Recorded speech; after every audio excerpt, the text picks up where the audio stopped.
Hola Ida, para nosotros es un gusto y para mí personalmente un gusto poder hacerte esta entrevista. Creo que es lo que soñamos mucho de los que nos dedicamos al derecho o a la justicia, es tener una conversación con vos. Vos, la primera que te quiero hacer es, ¿vos te das cuenta de lo que generas en la gente? No, la verdad es que es una pregunta. Comienzo muy liviano. eh,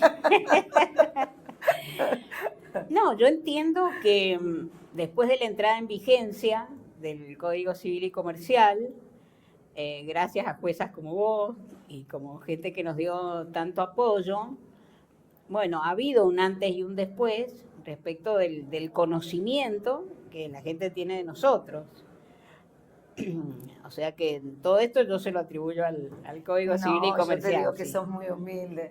No tienes que, por supuesto, obviamente que lo que uno hace produce esa huella en la gente, pero bueno, lo tuyo trasciende las generaciones, trasciende los lugares. A mí me impresiona esto que se produce con vos, que no tiene que ver con los jueces o con los abogados del norte, del sur, de la capital. O sea, es impresionante. Y a mí lo que me impacta es que si nosotros le preguntamos a cualquiera que esté en nuestro ámbito, para vos una referente de la justicia, sale tu nombre. Bueno, yo te agradezco mucho lo que decís, Machi. Lo único que yo te puedo decir es que en mis 26 años en la Corte de la provincia de Mendoza, yo sentía un gran peso y una gran responsabilidad, porque sabía que éramos pocas las mujeres que habíamos llegado a los superiores tribunales y cada una de nosotras tenía la responsabilidad de hacer las cosas lo mejor que se puede. Porque eso es lo que nos ha caracterizado a las mujeres que, bueno, se ha llegado al techo de cristal, si vos crees, a nivel provincial. Y entonces es como que tenés que rendir examen con cada sentencia. Entonces está bien que rindamos nuestro examen con cada sentencia. Cada sentencia que hacemos tenemos que mostrar que hicimos todo lo mejor posible. El problema es que a veces ese examen no se le pide a las personas del sexo masculino, ¿no es cierto? Si una mujer saca una sentencia mediocre o no demasiado buena, bueno, mira esta mina, la sentencia que dictó. Entonces yo, te digo sinceramente, siempre sentí ese peso, esa presión, esa necesidad de hacer lo mejor que yo podía. Por supuesto, siempre hay gente que lo puede hacer mejor que uno, pero tratar de hacer lo mejor que yo podía, por este compromiso que siempre he sentido respecto de las otras mujeres. No sé si está claro. Sí, claro. Y cuando yo ingresé a la Corte de la Provincia, que fue el 4 de enero de 1984, con el gobierno constitucional, claro, ninguna mujer había estado en la Corte de la Provincia de Mendoza. O sea, la primera en Mendoza. ¿Verdad? Entonces el peso era muy grande y yo era muy joven, no había cumplido todavía los 40 años. Era jovencísima. Entonces era muy joven, siempre decíamos con mi queridísima y recordada amiga Vivi Kaller de Orchansky de Córdoba, que nos faltaba ser negras a nosotros, porque, claro, pues porque éramos mujeres, éramos jóvenes, éramos de origen judía, entonces lo único que nos faltaba era ser negras para responder a todas las categorías de las minorías. Y tanto ella como yo muchas veces tuvimos esa conversación y por eso siempre la recuerdo en estas oportunidades. Sentíamos las dos ese peso, ¿no? Ese peso que teníamos que responderle a todos estos colectivos de los que formábamos parte. Claro, una responsabilidad más grande todavía. Sí. Escúchame, ¿y el código? ¿Qué ha sido en tu vida el código? Por eso yo te decía recién que yo entiendo que respecto al impacto que mis ideas puedan tener en el ámbito jurídico, tienen un antes y un después.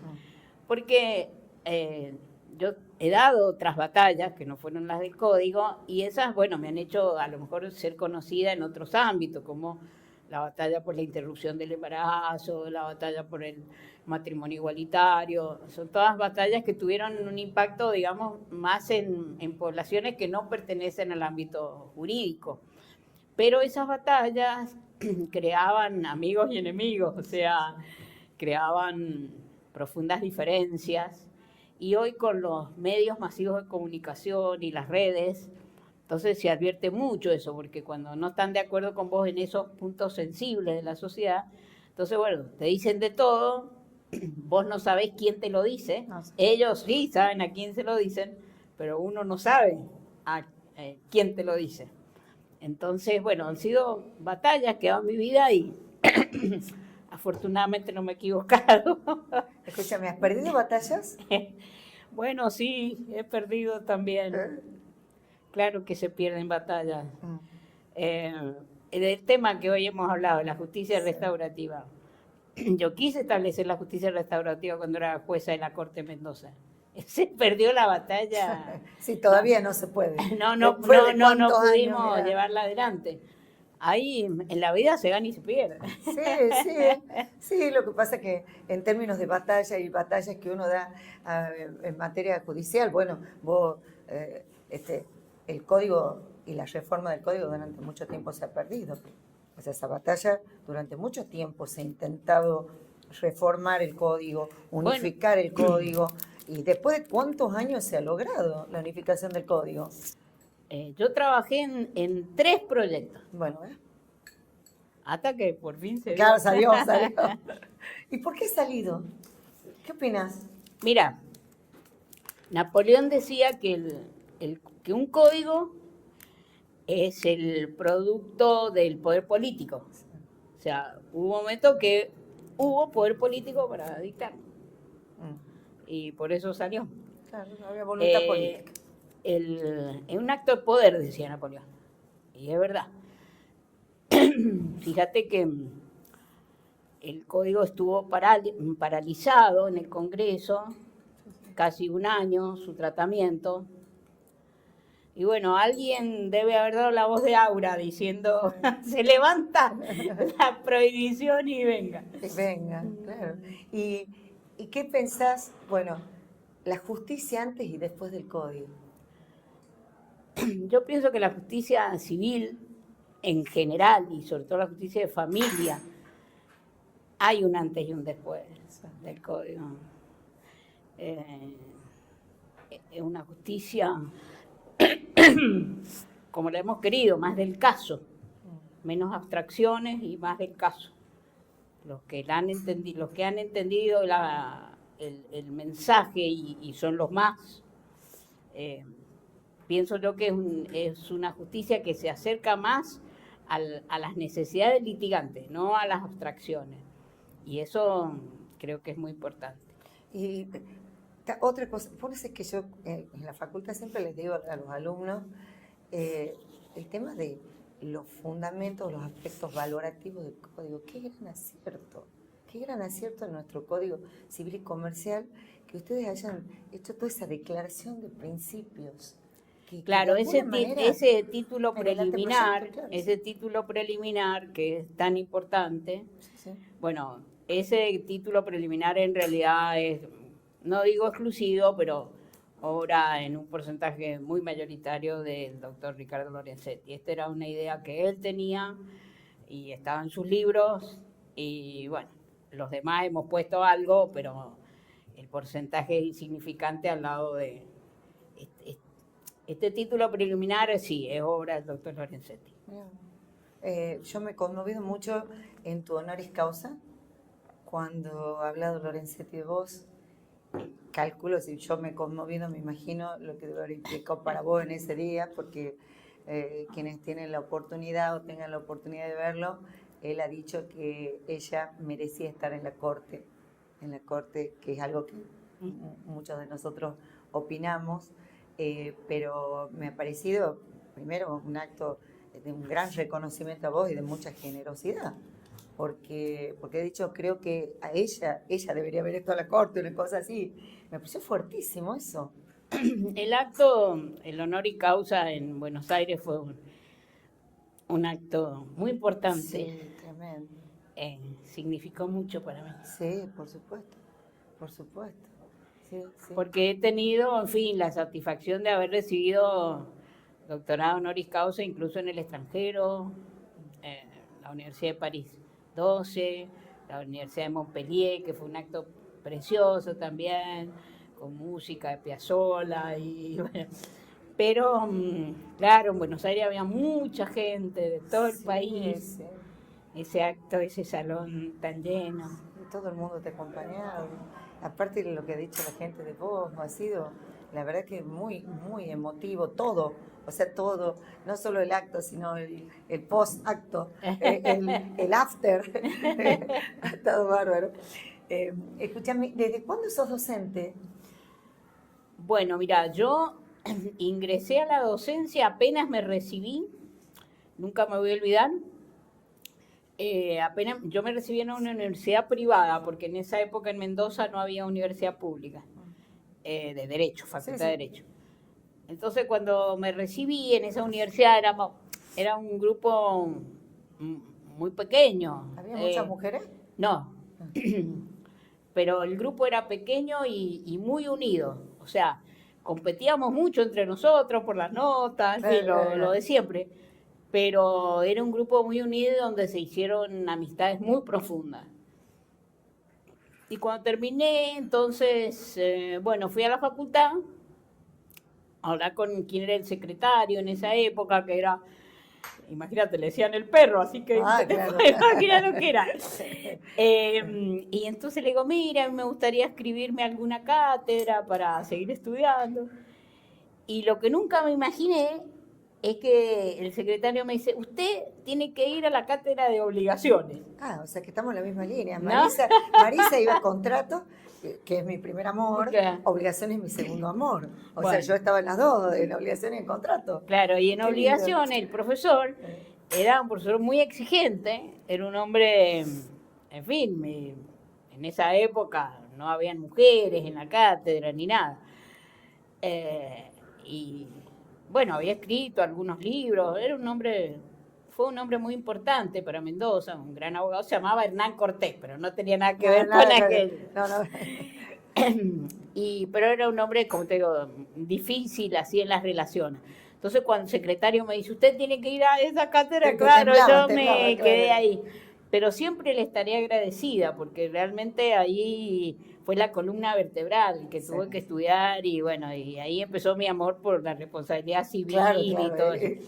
Así que, pero siempre tuve yo en la cabeza que tenía que seguir la línea, eso me lo había enseñado otro profesor de Derecho Civil, muy querido para mí, a quien le dedicaba un libro. Él me decía, mire, hay que hacer como hacían los grandes profesores de Derecho Civil, que daban parte general, obligaciones, contratos, que daban los 5 civiles de aquella época. Bueno, y esa fue mi gran ilusión y la cumplí.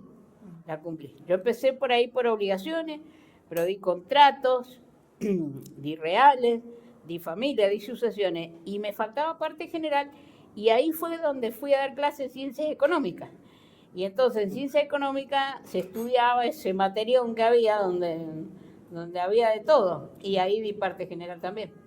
O sea que yo pude cumplir también esa ambición de haber dado clase en todos los civiles. ¿Y penal?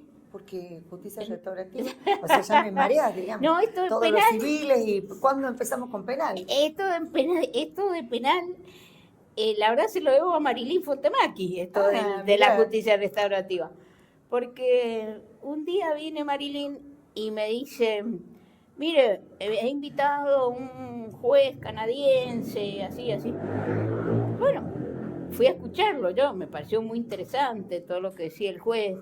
Y en aquella época la gran crítica era que a los chicos menores infractores se los ponía en los mismos lugares donde se ponía un chico que no tenía cuidados familiares ni nada, ¿no es cierto? Era la época en la que, bueno, habían un instituto y ahí metían todo. Claro. Los que se portaban bien, los que se portaban mal, todos estaban ahí. Y el canadiense vino con esto. Y entonces empezó a contar cómo en las comunidades originarias de los pueblos indígenas en Canadá, que han sido siempre, eso yo no lo sabía, muy discriminadas, y que incluso así como en Estados Unidos hay un gran número de personas de color, afroamericanos, que están en las cárceles. En Canadá, en aquella época estoy hablando, había un número muy elevado de jóvenes de las comunidades originarias que vivían en Canadá y que estaban en las cárceles. Y que entonces estaban instrumentando todo un sistema de justicia restaurativa y empezó a contar. Y a mí eso realmente me pareció muy interesante. Entonces me dice Marilyn, es que usted tiene que escribir de eso, doctora. Bueno, y me habían invitado un instituto de investigaciones, se llama Instituto per la Ricerca de la Riforma Giudiziaria en Italia, en Bolonia, que me habían invitado a hacer un curso de 2-3 meses, una estancia ahí, con la obligación que yo después tenía que hacer un trabajo de investigación y sacar un libro, publicarlo. Entonces, la que era la vicedirectora de ese centro era una psicóloga, Ana Mestitz se llamaba, una mujer encantadora, magnífica. Y entonces ella había venido a la Argentina varias veces con el director, que era un penalista muy famoso en Italia, y entonces me empezó a hablar de esto de la justicia restaurativa, más o menos en paralelo al momento que había venido ese juez canadiense. Y entonces, bueno, me invitaban, pero yo no encontraba un tema para irme a Bolonia 3 meses a hacer ese. Entonces, pero me interesó el tema. Entonces le digo, Ana, ¿usted no me ayudaría con este tema? Porque, mire, yo le digo, no soy penalista. El otro. Sí, Aida, venga. Bueno, y así fue como me fui a Bolonia y de ahí salió el libro. Mira vos. ¿Y hablas idiomas? Sí, yo hablo italiano, hablo francés, hablo inglés, hablo y entiendo, pero menos. Domino menos. Pero, por ejemplo, cuando yo voy a Francia, Italia, las clases las doy en francés, en italiano. Son una Sí. capa total. No, es que en Francia, si vos querés que te inviten, ya sé, tenés que hablar francés. Sí, si no, estás perdido. No hace ni buen esfuerzo. Y en Italia, bueno, ellos hacen más esfuerzo, pero, o sea, a mí, por ejemplo, me han seguido invitando, no obstante mi edad, que ya no me podían seguir invitando, porque los visiting professors, tenés que tener la edad del profesor antes de jubilarse. Entonces, lo mismo pasó en Francia. Yo empecé a ir en el año 1988. Ahí fue la primera vez que yo fui a Francia, invitada en Francia. Y después del 88, bueno, iba con bastante asiduidad, periódicamente.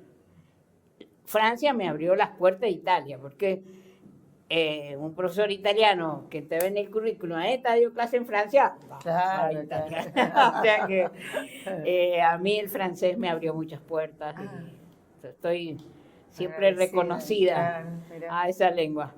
Y entonces, bueno, después, cuando cumplí ahí 65, se hizo más difícil la contratación, pero los italianos se la arreglaron para seguir invitándome, pero porque hablo italiano. Claro.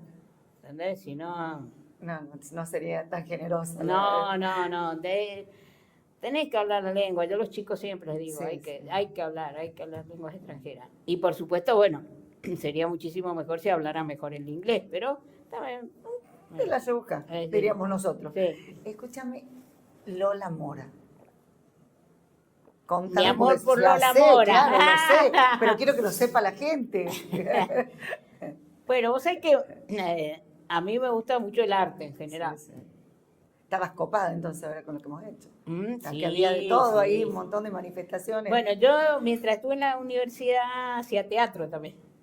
Hacía teatro con un grupo de teatro que tenía no mi facultad, sino la Facultad de Ciencias Económicas. Entonces hice mucho teatro con ellos, todo. Y bueno, cuando era chica también tocaba el piano, otras cosas. El papá y la mamá que te buscan un profesor para que toque el piano. Y en mi casa, sí, mis padres eran muy amantes del arte también. Entonces, bueno, de ahí viene. Y con Lola Mora, no sé, me empezó a enamorar la imagen de la justicia. Ahí empecé con eso. Sí, después entonces me puse a leer toda la historia de ella y tan interesante, qué historia, tan Sí, qué impresionante. mujer, la verdad que impresionante. Sí, Y sí. bueno, ya te voy a hacer la última pregunta. La familia. Bueno, La familia, porque esto ya nos ha dado varios indicios, ya algunas cosas que nosotros sabemos. Este, eh, ¿Qué significa? bueno, ese, dentro de los riesgos que yo corrí en mi vida, corrí también el riesgo de casarme con alguien que no era lo tradicional, porque yo venía de una familia judía, mi marido era católico, mi cuñada rectora de un colegio católico, Claro. o sea que No era fácil, no era, era no era un catolicismo no activo. Pero bueno, ahí las dos familias supieron entender que, bueno, Que el amor es lo que tiene que... y bueno, Escúchame, vos haces un montón de cosas también con tu hermana. hago cosas con mi Con hermana Rita, también. claro. Sí, sí. Bueno, mi hermana ya se dedicó al Sí, arte claro, directamente. Y ella, bueno, ella era bailarina. Pero resulta que cuando fue a Chile, a la escuela de danza que dirigía un alemán famoso, un tal Otto, tuvo una caída. Entonces tuvo una caída en la columna y eso le impidió seguir siendo bailarina. Y se dedicó entonces a la coreografía. Y bueno, mi hermana ha sido coreógrafa de la Fiesta Nacional de la Vendimia muchas veces. Una persona muy talentosa. Sí, sí lo hemos visto. Sí, sí, sí. Tremendo. Bueno, Aida, muchísimas gracias. La verdad que un gusto Bueno, para nosotras. por tenerte supuesto, acá. nada de esto para mí sería posible si no tuviese esos dos hijos maravillosos Por que tengo, supuesto. 4 nietos. Nietos, los nietos. Mi nieta, la segunda, que se acaba de recibir de abogada. Sí, ya estamos muy al tanto, maravilloso. ¿Qué sentís Así con que, eso? ¿Mm? ¿Qué sentís con tu nieta abogada? Bueno, imagínate, tercera generación de Claro, abogados. maravilloso. Porque claro. ni mi marido ni yo veníamos de familias de abogados. Y entonces, bueno, mi hijo decidió no ser abogado, mi hija sí. Y ahora que mi nieta se recibió, es algo muy especial. Claro, Sí. aparte ella, escúchame, es mi abuela. Ah, imagínate, es mi abuela. No, pero vos sabés que tenemos, así a nivel de ideas, muy diferentes. Ah, Y como yo las tenía con mi marido. Con mi marido no solamente la formación familiar que teníamos, que uno venía de una formación familiar. No, éramos dos personas. Nunca nos unió lo que pensábamos. ¿cómo? Nos unían ¿Cómo las podés? cosas. Nos unían las cosas que hacíamos. Ah, mira. Nunca las que pensábamos. Ah, mira. O sea que el otro día una muy querida amiga que se divorciaba, muy triste, me decía, en fin, cuánto habían influido, en fin, situaciones tipo política y todo.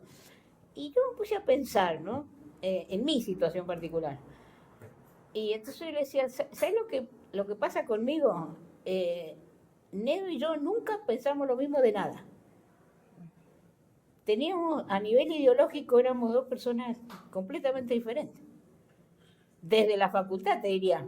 Yo en la facultad, el primer año de la facultad, venía a enseñarnos Introducción al Derecho un profesor de Córdoba, maravilloso, que se llamaba Ennio Mazzoni.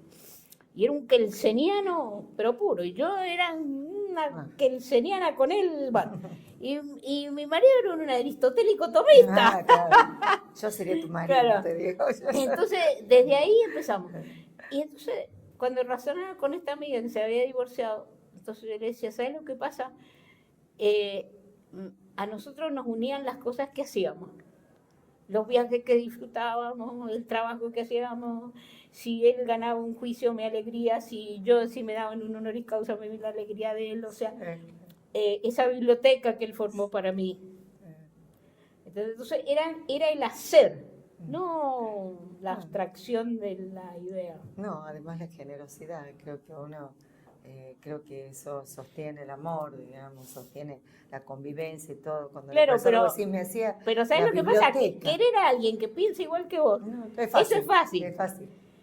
Pero cuando pasan cosas bueno, que esas ideas o fracasan a nivel, ahí se produce una ruptura dentro de la pareja, porque lo que te une es esa idea que al final fracasó. Sí, sí. En el caso mío eso Pasó a segundo plano. porque nunca hemos pensado igual. Es más, creo que eso los ha enamorado, en definitiva. ¿Entendés? Así que bueno, entramos en un aspecto de acá, de la entrevista. Qué lindo. Bueno, muchas gracias. No, gracias Muchísimas a vos, gracias. lo hemos pasado divino acá en Tucumán, sí, realmente. Bueno, magnífico vos todo. sabés que esto no siempre uno está pensando qué va a hacer, así que agárrate porque ya tenemos muchas ideas. Sí. Bueno, muchas gracias, muchísimas gracias. Chao.